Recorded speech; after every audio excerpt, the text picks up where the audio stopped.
إن الحمد لله نحمده ونستعينه ونستغفره ونعوذ بالله من شرور أنفسنا وسيئات أعمالنا من يهده الله فلا مضل له ومن يضلل فلا هادي له وأشهد أن لا إله إلا الله وحده لا شريك له وأشهد أن محمدًا عبده ورسوله أما بعد فإن خير الحديث كتاب الله وخير الهدي هدي محمد صلى الله عليه وسلم وشر الأمور محدثاتها وكل بدعة ضلالة بسم الله الرحمن الرحيم باب استحباب الاجتماع على القراءة یہ باب ہے قرآن کریم پڑھنے کے لیے سمجھنے کے لیے جمع ہونے کے مستحب ہونے کے بیان میں، یعنی اللہ کی کتاب کے لیے جمع ہونا، درس و تدریس کرنا، اس کا مستحب ہونا اس حدیث میں بیان کیا جائے گا۔ وعن ابی ہریرہ رضی اللہ تعالیٰ عنہ، یہ روایت حضرت ابو ہریرہ رضی اللہ تعالیٰ عنہ سے ہے۔ قال، ابو ہریرہ نے فرمایا، کہا، قال رسول اللہ صلی اللہ علیہ وسلم، رسول اللہ صلی اللہ علیہ وسلم نے ارشاد فرمایا، غتامہ حدیث ہے بھائی، وَمَا اجْتَمَعَ قَوْمٌ فِي بَيْتٍ مِّن بُيُوتِ اللَّهِ يَتْلُونَ كِتَابَ اللَّهِ وَيَتَدَارَسُونَهُ بَيْنَهُمْ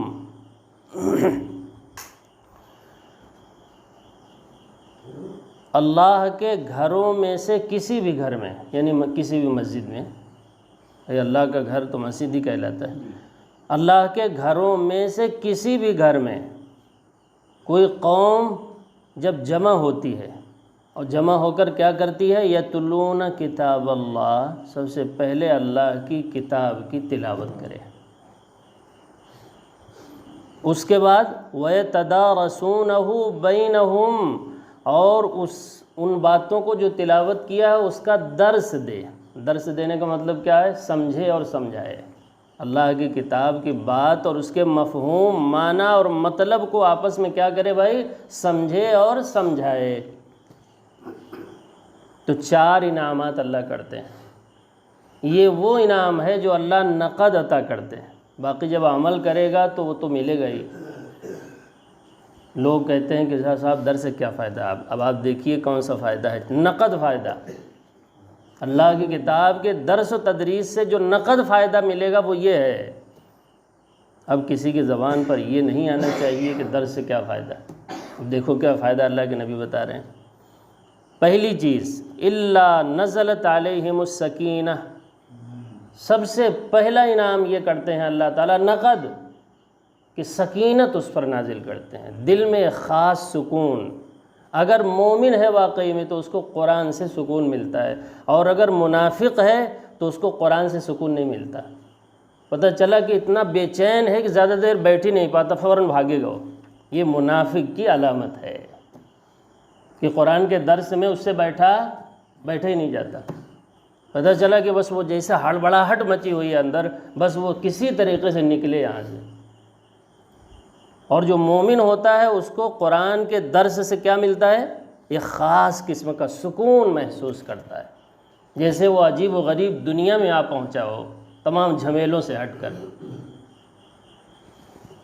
سکینہ کا مطلب سمجھا رہا ہوں، یہ ہے سکینت، اس کے دل میں خاص سکون وہ خود محسوس کرتا ہے۔ کون؟ مومن، منافق نہیں۔ نمبر 2، دوسرا انعام جو ملے گا قرآن کے درس و تدریس سے، دوسرا انعام، وغشیتہم الرحمہ، اللہ کی خصوصی رحمت اس کو ڈھانپ لیتی ہے۔ خصوصی رحمت، ایسے لوگوں کو، رحمت تو اللہ کی عام ہے، کافروں پر، مومنوں پر، یہاں دنیا میں سب پر عام ہے، بارش برستی ہے تو سب پر ہی برستی ہے، اللہ کی رحمت ہی تو ہے۔ اللہ نے ایک جگہ کہا سورہ روم میں، فانظر الی آثار رحمت اللہ کیف یحیی الارض بعد موتہا، ذرا دیکھو تو صحیح اللہ کی رحمت کو، کیا مردہ زمین کو سبھی کے لیے کیسے زندہ کر دیتا ہے۔ تو بارش کو اللہ نے کیا فرمایا؟ رحمت۔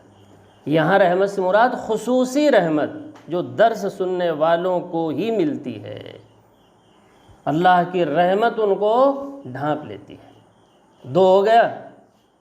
تیسرا، اب جو آدمی یہ کہے کہ درس سے کیا فائدہ، اس کو یہ حدیث سنا دیں، یہ فائدہ ہے، دیکھ لو، اگر واقعی میں اللہ کے رسول کی بات کا یقین ہے تو سن لو، یہ فائدہ ہے۔ نمبر 3، تیسرا فائدہ، وحفتہم الملائکہ، فرشتے اس کو گھیر لیتے ہیں، پوری مجلس کو۔ اتنی اہم مجلس ہے اللہ کی نظر میں وہ کہ فرشتے کیا کرتے ہیں، اس مجلس کو گھیر لیتے ہیں، ڈھانپ لیتے ہیں۔ وحفتہم الملائکہ۔ نمبر 4، چوتھا فائدہ، نقد فائدہ، درس و تدریس سے قرآن کا درس، یہ تدارسونہ کو مطلب یہ درس کا لفظ ہم بولتے بھی تو ہیں، تو یہ قرآن کا درس ہو رہا ہے۔ وَذَكَرَهُمُ اللَّهُ، چوتھا فائدہ یہ ہے، وَذَكَرَهُمُ اللَّهُ فِي مَنْ عِنْدَهُ، اللہ تعالیٰ عرش پر ایسی مجلس کا اور ایسی مجلس میں بیٹھنے والوں کا تذکرہ ان لوگوں سے فرماتے ہیں جو لوگ اللہ کے پاس ہیں، یعنی فرشتوں سے۔ فرشتوں سے کیا کرتے ہیں اللہ تعالیٰ؟ فرشتوں کے درمیان ذکر فرماتے ہیں، تذکرہ فرماتے ہیں، کس کا؟ وَذَكَرَهُمُ اللَّهُ فِي مَنْ عِنْدَهُ، اور اللہ تعالیٰ ایسے لوگوں کا تذکرہ کرتے ہیں فرشتوں کے درمیان۔ یہ 4 انعامات ہیں نقد، کس کے؟ قرآن کے درس کے، تدریس سے۔ بات دراصل یہ ہے کہ ہمیں قرآن سے شیطان چاہتا ہی ہے دور رہیں، اور ایسے لوگ بھی مل جاتے ہیں جو ایک شوشہ چھوڑ دیں گے۔ اب کیا ہے، اب پتہ تو ہے نہیں، وہ تو چھوڑ کے چلے گئے، یہاں لوگوں کے دلوں میں کھلبلی مچی ہوئی ہے، تو یار اس سے ہوگا کیا؟ اسی لیے یہ حدیث اللہ کے نبی نے فرمایا تاکہ لوگوں کو پتہ چلے کہ نقد کیا ملے گا۔ اور باقی جب بھائی عمل کرو گے اور خود پڑھو گے تو ایک ایک حرف پر کتنی نیکیاں؟ کم سے کم 10 نیکیاں۔ رواہ مسلم، اس حدیث کو امام مسلم نے روایت کیا۔ باب فضل الوضو، یہ باب ہے وضو کی فضیلت میں۔ یہ لفظ صحیح ہے وضو، کیا ہے؟ پیش کے ساتھ وضو، اور وضو بھی صحیح ہے، وضو کے معنی پانی کے ہیں، واو پر زبر پڑھو گے تو اس کے معنی کیا ہے؟ پانی۔ وضو بھی صحیح ہے، وضو کے معنی ہے برتن، جس برتن میں پانی رکھا جائے، یہ ہے وضو، یہ ہے وضو۔ اور جب آپ ہاتھ پاؤں دھوئیں گے اس پانی سے تو یہ ہے وضو۔ میرے خیال سے تینوں مثالیں آپ کے سامنے ہی ہیں۔ جو عمل ہم کرتے ہیں پاک ہونے کے لیے، صاف ہونے کے لیے، وہ پیش کے ساتھ ہے وضو، اور پانی سے جو ہم دھو رہے ہوتے ہیں تو یہ پانی ہے وضو۔ اور یہ جس برتن میں لے کر، برتن میں تو لیتے نہیں، نل سے وضو کرتے ہیں، لوٹے وغیرہ، ہاں تو وہ جس سے پانی نکل رہا ہے وہ ہے وضو۔ تینوں صحیح ہیں۔ کسی شاعر نے کہا ہے وضو را در وضو کردہ وضو کن، تیمم با ادب کردہ خشوع کن۔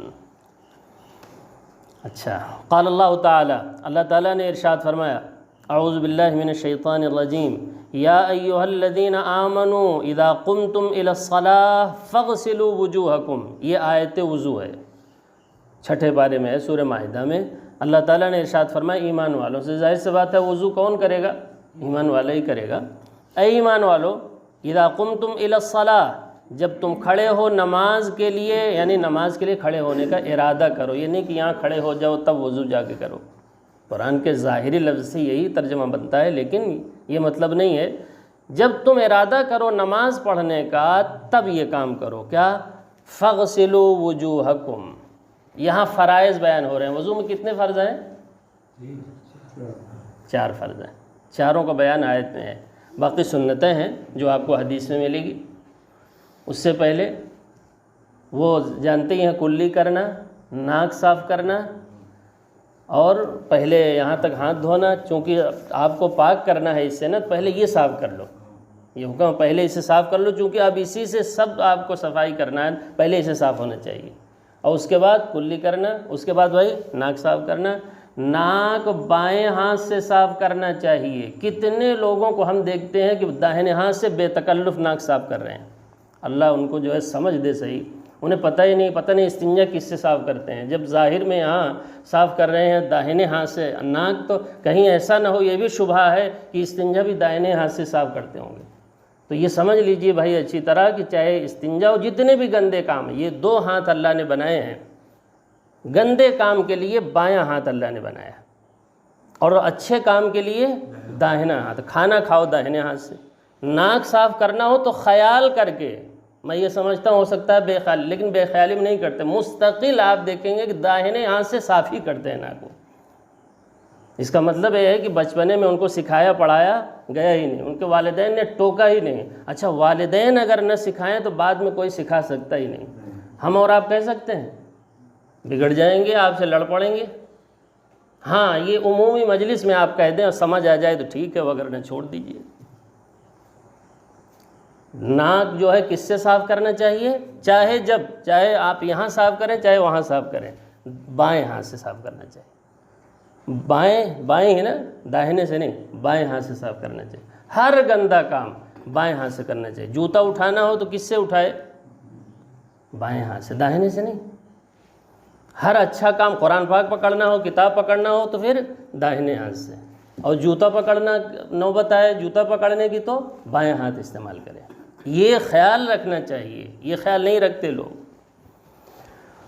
اچھا بھائی، الی الصلاۃ، جب تم نماز کے لیے کھڑے ہونے کا ارادہ کرو، فاغسلوا وجوہکم، تو اپنے چہروں کو اچھی طرح دھو۔ یہاں جو ہے یہ نہیں کہ کہاں سے کہاں تک دھو، چہرے میں سب آ گئے۔ ویسے اتنا عام ہے کہ ناک صاف کرنا بھی ہے، کلی کرنا بھی ہے، اچھی طرح یہاں سے پیشانی سے لے کر پیشانی کے بالوں سے ٹھوڑی کے نیچے تک، ایک کان سے لے کر دوسرے کان کے لو تک دھونا، یہ سب چہرے میں آ گیا ہے۔ لیکن یہ تفصیل آپ کو یہاں نہیں بتائی جائے گی قرآن میں، وہ حدیث میں ہے۔ حالانکہ وہ بھی چہرے میں ہے۔ کلی کرنا بھی کس میں سے ہے بھائی کلی کریں گے تو وہ چہرے ہی میں تو آئے گا، ناک صاف کریں گے تو وہ کس میں سے ہے؟ وہ بھی چہرے میں سے ہے جی۔ فاغسلوا وجوہکم، تو اپنے چہروں کو دھو۔ اور اس کے بعد الی قولہ تعالی، چاروں چیزیں اس میں، فاغسلوا وجوہکم وایدیکم الی المرافق، یہاں آیت پوری نہیں ہے، اشارہ کر دیا۔ اپنے ہاتھوں کو دھو کہنیوں تک، یہ تو ہم کرتے ہی ہیں۔ نمبر 3، سر کا مسح کرو، اچھے ڈھنگ سے مسح کرنا چاہیے۔ بھائی مسح بھی نہیں کرتے، صحیح لوگ دیکھے ہیں، وہ پتہ نہیں کیا کیا ایسے کریں گے اور اس کے بعد کر لیں۔ اصل میں سیکھا ہے ہی نہیں کوئی چیز، باقاعدہ سیکھ کر کیا جائے تو وہ سب آسان ہے۔ مسح کے لیے آپ پانی لیں اور اس کے بعد یوں کریں، یہ 2 انگلیوں کا پانی آپ بچا کے رکھنا ہے آپ کو۔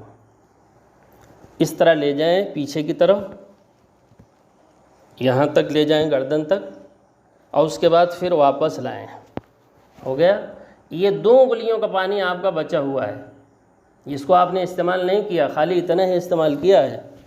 اور اس کے بعد جو ہے آپ اسے، جو کان کے اندر وہ کھانچے بنے ہوئے ہیں اس کی صفائی کے لیے ہے یہ پانی، شہادت کی انگلی کا، اس کو یہاں سے شروع کریں اور جتنے کھانچے بنے ہوئے ہیں اس کو ذرا صاف کر لیں تاکہ میل کچیل رہ نہ جائے، اچھی طرح جو ہے وہ کھانچے اچھی طرح صاف ہو جائیں۔ یہ مطلب ہوتا ہے۔ بعض لوگ سمجھتے نہیں، وہ یوں ہی بلا وجہ ہاتھ گھما رہے ہوتے ہیں۔ ارے بھائی اس کا ایک مقصد ہے، اس کو کس مقصد سے ہاتھ گھمایا جا رہا ہے؟ دیکھتے ہیں ہم وضو میں کیا کر رہے ہوتے ہیں، یہ لیا اور یوں ہی گھما رہے ہیں جیسے وہ کچھ پہن رہے ہیں، دھاگا وغیرہ باندھ رہے ہیں، ایسا کرتے ہیں۔ یہ ایک مقصد ہے، آپ یہاں انگلی ڈالیں اور جتنے کھانچے ہیں وہ آپ اچھی طرح اسے صفائی کریں۔ یہ ہو گیا۔ ابھی جو ہے انگوٹھے کا پانی آپ کا باقی رہ گیا ہے، اب آپ اسے پیچھے لائیں، یہاں بھی میل کچیل رہتی ہے، یہ اسے آپ اس طرح لا کر کے ایک ہی مرتبہ کرنا ہے، بس یہ لائیں، یہ نہیں کہ اسے بار بار گھماتے رہنا ہے، وہ ایک مقصد سے ہے۔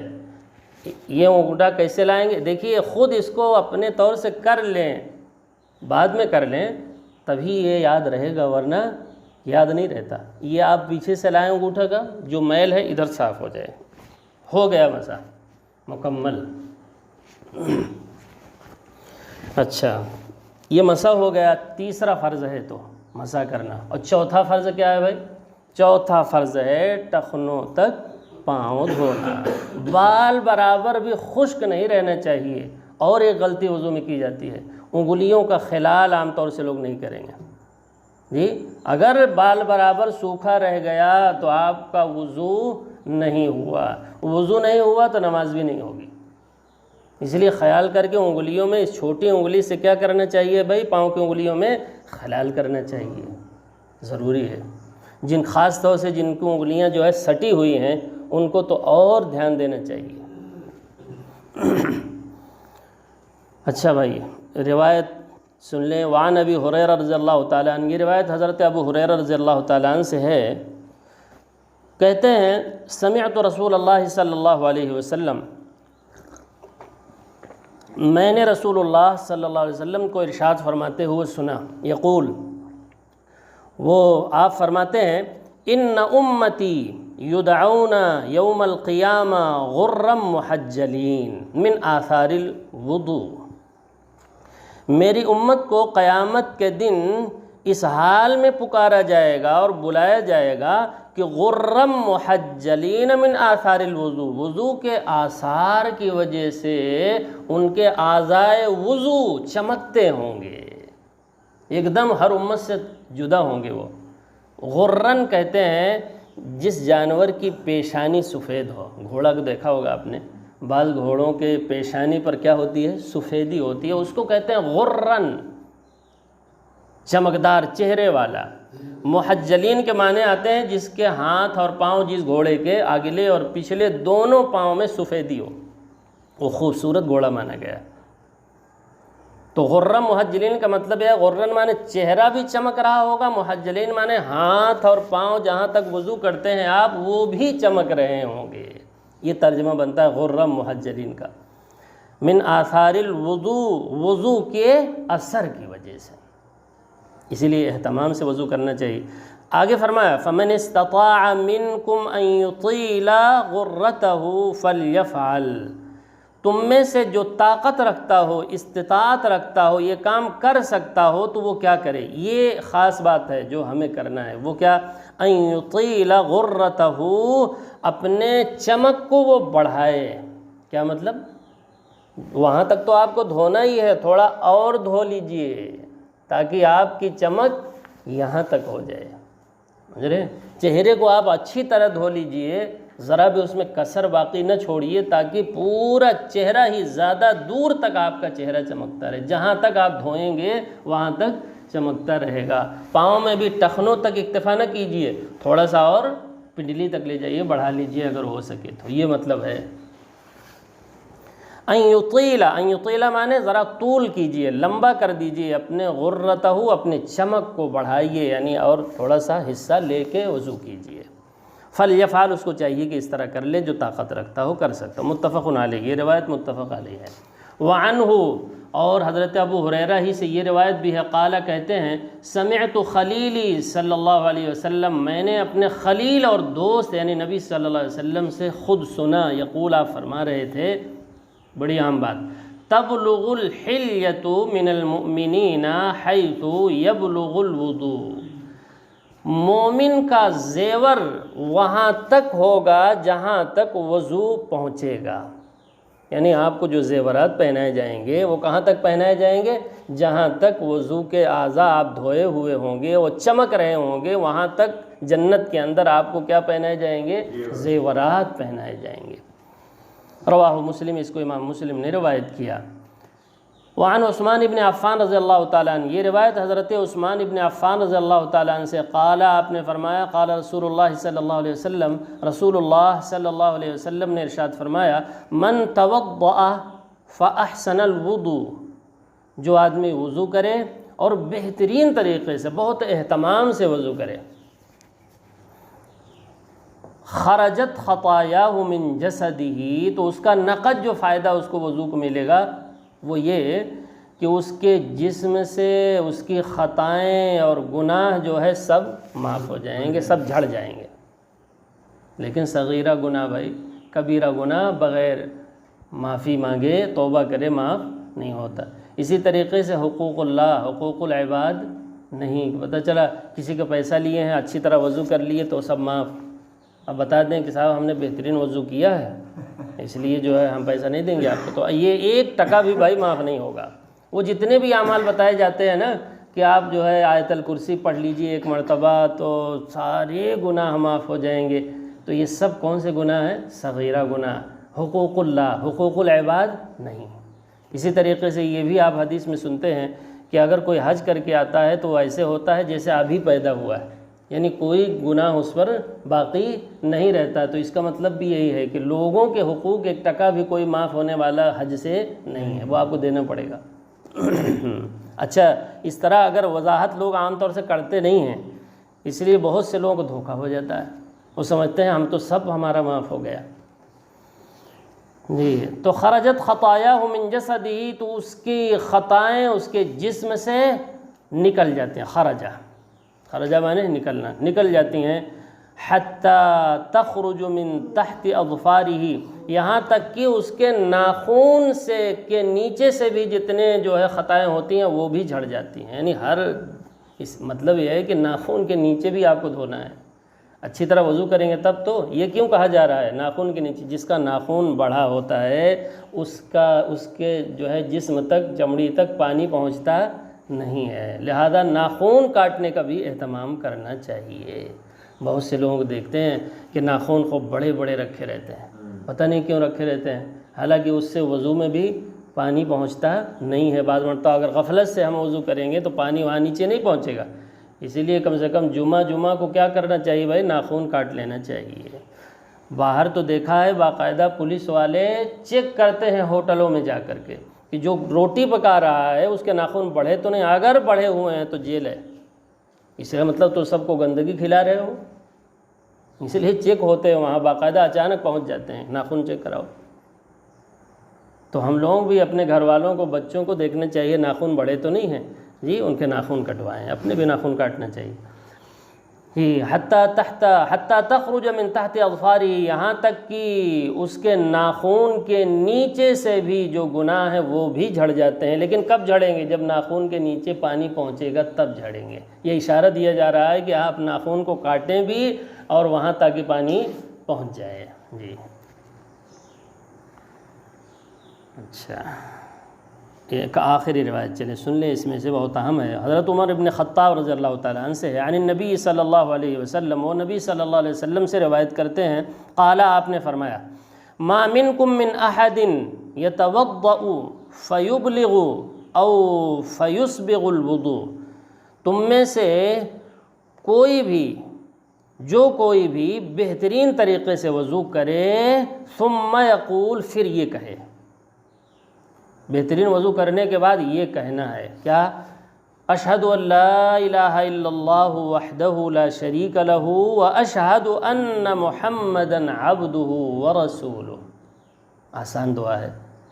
اس کا فائدہ کیا ہوگا؟ ترجمہ کیا ہے؟ میں گواہی دیتا ہوں کہ اللہ کے سوا کوئی لائق عبادت نہیں ہے، وحدہ، وہ تنہا ہے، لا شریک لہ، اس کا کوئی شریک نہیں ہے، واشہد ان، اور یہ بھی میں گواہی دیتا ہوں کہ محمد صلی اللہ علیہ وسلم عبدہ، اللہ کے بندے ہیں، ورسولہ، اور اس کے رسول ہیں سچے۔ اگر یہ کہے وضو کرنے کے بعد تو کیا انعام ملے گا؟ نقد، الا فتحت لہ ابواب الجنت الثمانیہ، تو جنت کے 8 دروازے اس کے لیے وا کر دیے جاتے ہیں، کھول دیے جاتے ہیں۔ یدخل من ایہا شاء، وہ جس دروازے سے چاہے داخل ہو جائے۔ 2 کام کرنا ہے، نمبر 1 اچھی طرح وضو کرنا ہے، اور نمبر 2 وضو کرنے کے بعد بھائی یہ دعا پڑھنی ہے۔ کون سی دعا؟ اشہد ان لا الہ الا اللہ وحدہ لا شریک لہ واشہد ان محمدا عبدہ ورسولہ، اتنا پڑھنا ہے۔ تو کیا انعام ہے؟ جنت کے 8 دروازے اس کے لیے کھول دیے جاتے ہیں، یعنی جنتی آدمی ہے وہ۔ اس کو امام مسلم نے روایت کیا، وزادت ترمذی، امام ترمذی نے اتنا اور اضافہ کیا ہے کہ یہ بھی پڑھ لو، کیا؟ اللہم اجعلنی من التوابین واجعلنی من المتطہرین۔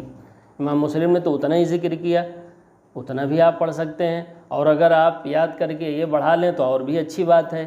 اس کو امام ترمذی نے روایت کیا، اللہم اجعلنی من التوابین واجعلنی من المتطہرین۔ اس کا ترجمہ ہے، اے اللہ مجھے توبہ کرنے والوں میں سے بنا دیجیے، کہ میں جب بھی گناہ تو ہم سے ہوں گے ہی، جب بھی گناہ کروں تو توبہ کرنا میں نہ بھولوں، ان میں سے ہمیں بنا دیجئے۔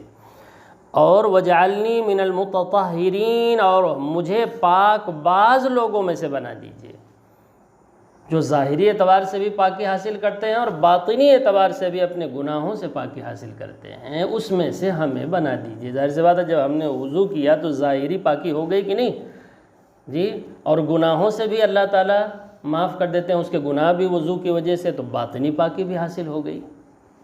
اللہم اجعلنی من التوابین، اے اللہ مجھے توبہ کرنے والوں میں سے بنا دیجئے، وجعلنی من المتطہرین، اور مجھے پاک باز لوگوں میں سے بنا دیجئے۔ تو پانی سے بھائی ظاہری پاکی حاصل ہوتی ہے، اور توبہ کرنے سے باطنی پاکی حاصل ہوتی ہے، اور اس طرح انسان مکمل طریقے سے پاک اور صاف ہو جاتا ہے۔ اللہ تعالیٰ سے دعا ہے کہ جو باتیں ہم لوگوں نے سنی ہیں اس پر دل و جان سے عمل کرنے کی توفیق عطا فرمائے، جب تک زندہ رکھے صحیح ایمان صحیح اسلام پر زندہ رکھے، جب موت آئے تو صحیح ایمان صحیح اسلام پر موت آئے۔ سبحانک اللہم و بحمدک اشہد ان لا الہ الا انت استغفرک و اتوب الیک۔